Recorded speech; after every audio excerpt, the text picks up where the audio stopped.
Nakatikim ka na ba ng ukoy? Kung hindi pa, alika panoorin mo ito. Babahagi ko lang ang aking sariling bersyon sa pagluluto ng ukoy.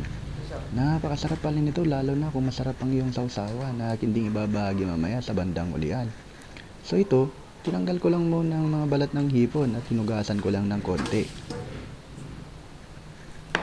Kasunod niyan, gagawin ko naman ang mga pinadtad na sibuyas habang ang pinsan kong si Jimmy Boy ay hinahanda naman ng mga iba pang sahog, ang dinurog na paminta, bawang, gamit lang isang almires. Kasunod, iniwa-hiwa ko lang ang mga hipon sa maliliit para mas madaling maluto at sa paraan na rin na nalalaman ko. At ito naman ang repolyo, ginayat-gayat ko lang ng ganito, kanipis, tapos pinaghalo-halo ko na, kasabay na rin ng harina o flour, itlog at tubig.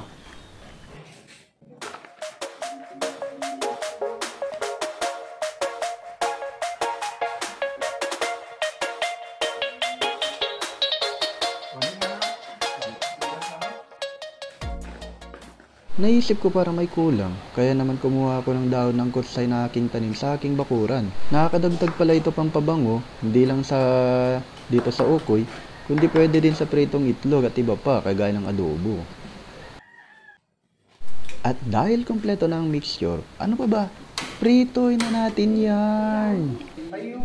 Siya nga pala, ito nga pala ang aking pinsan si Jimmy Boy. Magaling magprito at higit sa lahat, binata pa po yan.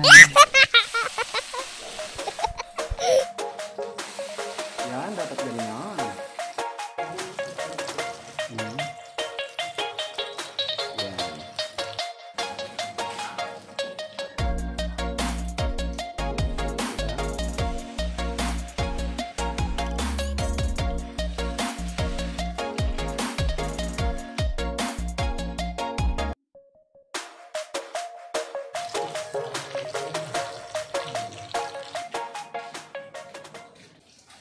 So yan, dahil malapit na at konting kembot na lang, matitikman na ang aking napakasarap na recipe.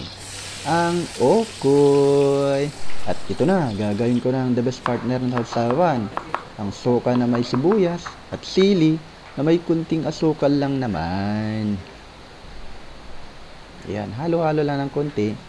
Tapos mamaya pag naluto, ready na natin yung husgaan.